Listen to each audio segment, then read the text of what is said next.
So what's up guys? May isa po tayo ditong senior citizen na po. Senior na po ba? Hindi po. Yun po. Siya po ay may sakit. Ano po? Si nanay. Ano po sakit niya ate? Pa po. Ayan. Siya po humihingi po ng tulong kay si Rapitol po. Ano po guys? Ako maaari po ito pong video ito. Pakishare na lang po ano. Para makarating po kay si Rapitol po. At matulungan po si ate ano. Siya po may kapansanan. Nakikita po. Siya po isang PWD. At yun po yung asawa niya. PW po din yan. Hindi siya nakapagsalita. At sign language lang.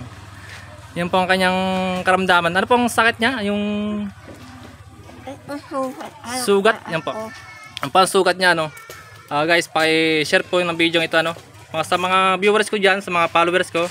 Nakikiusap ako sa inyo para po ihingi po ng tulong si nanay ano.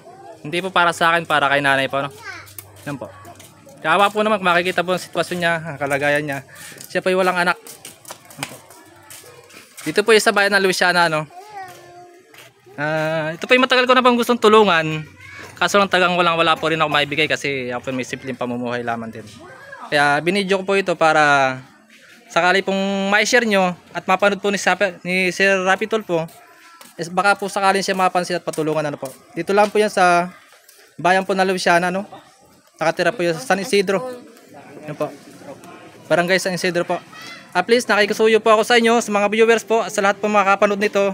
At pag di po dumaan sa wall nyo ay pakishare po ano po. Nakikiusap ako sa inyo, parang awa nyo na po. Para po ito kay nanay, para sa kagalingan po niya ano. Yan po. Nakakaawa po naman ano.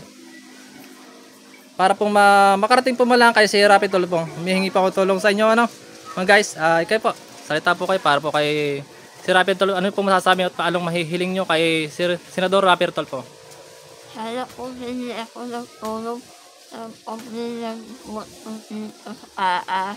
wala pong pambili ng damot. Ilan taon na po ba yung sakit na yan? Hinihinda nyo? Ilang taon na ito. Ilan taon na po? Ilang taon na. Ilan taon na po ba yan? Yun po ba lagi po kami iniinom na gamot? Maraming beses na. Ilang ulit na ako sa ospital. Ilang ulit ka na po sa ospital. Yung pong gamot niya napapahinto? Nahinto naman, naibok naman ulit. Nabalik po ulit. Oo.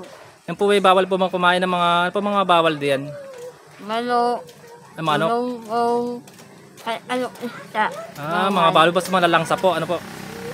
Yan po guys, ano, please po, ano, pakishare po ng video ito guys. Para po kay nanay, ano, para po mabigyan po natin ng tulong kahit po kay si Rapitol pa, no. Yan, nakikiusap ako sa inyo. Pa-share po ng video ito para marating po kay si Rapitol po. Muli po, maraming po salamat sa inyo guys. Please help me kay ate, ano, sa kay kuya, yan si kuya, no. Ate Imelda. Yan. Ate Imelda po, ano. Istalda. Ano pa ang apelyido? Istalda. Istalda. Oo. Ate Imelda Istalda. Oo. Sa totoo po, Istalda. Opo, Istalda po daw. Dito po yan sa bayan ng Louisiana po, guys. Yan. Si Rapitol po, humingi po ng tulong sa inyo. Dito po, kay ate po, ano. Yan po, para po sakaling siya po yung gumaling pa at humaba pa ang buhay, ano. Lahat po naman tayo may karapatang mabuhay at humaba pa ang buhay natin. Yan. Thank you very much po, guys. Pakishare po ng video ito. At maraming salamat po sa inyo. Salamat po ate. At sana po makarating po kay si Rapitol po. Thank you very much po. Bye.